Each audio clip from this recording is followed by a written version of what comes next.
Assalamualaikum warahmatullahi wabarakatuh. Baiklah, kami dari kelompok 5 sebelumnya ingin memperkenalkan diri terlebih dahulu. Anggota kelompok 5 yaitu yang pertama ada Khalil Naufal, kemudian ada Muhammad Dhani, dan saya Siddiq, dan saya sendiri Yunal Mabrur. Di sini kami akan menjelaskan tentang saluran distribusi. Baiklah, masuk ke dalam pengertiannya.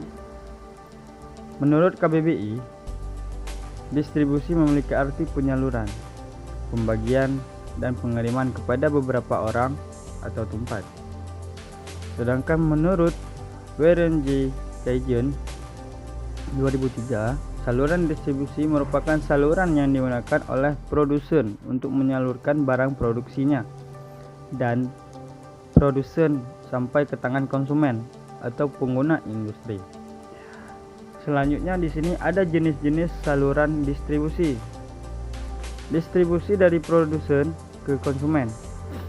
Jenis saluran distribusi yang paling pendek dan sederhana karena tanpa ada perentaraan di dalamnya. Kemudian distribusi dari produsen ke pengencar ke konsumen.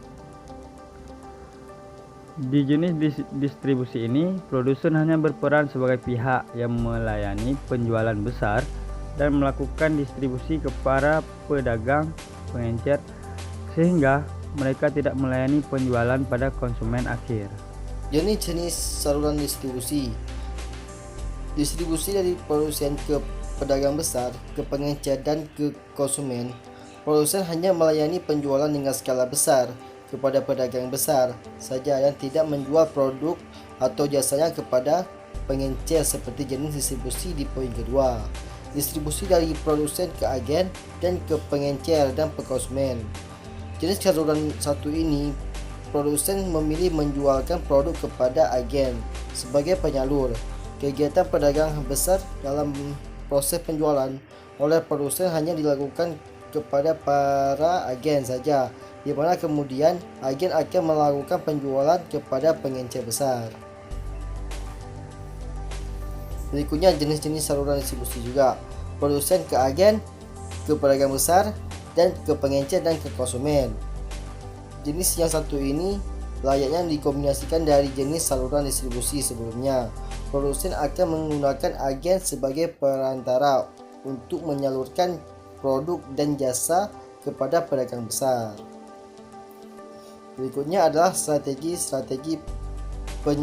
saluran distribusi.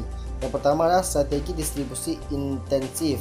Distribusi yang satu ini merupakan bentuk strategi yang menetapkan produk perdagangan pada retailer, pengencer, serta distribusi di berbagai tempat, contoh sembako, sikat gigi, dan lain-lain.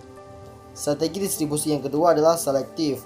Strategi yang satu ini adalah metode distribusi yang dilakukan dengan cara menyalurkan produk dan jasa pada daerah pemasaran pilihan, disertai dengan proses pemilihan beberapa pengencer atau distributor dalam suatu daerah, contoh kendaraan, produk elektronik, dan lain-lain.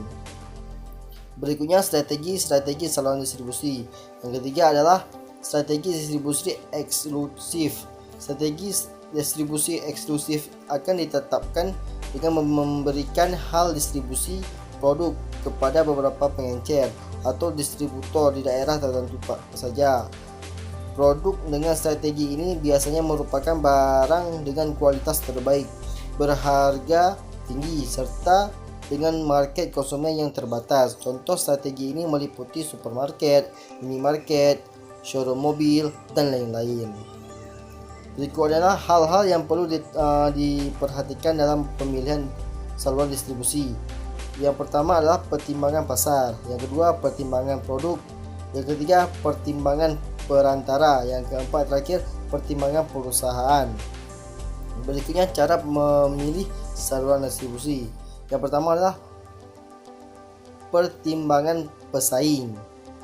Yang kedua adalah periksa biaya dan manfaat.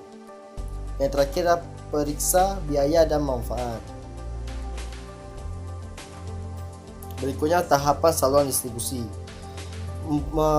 Tahapan ini memiliki 6 tahapan. Yang pertama adalah produsen, distributor, subdistributor, grosir, pedagang ecer, dan yang terakhir konsumen. Baik, sekian dari kami. Jika ada kesalahan itu datang dari kami sendiri. Mengucapkan Assalamualaikum warahmatullahi wabarakatuh.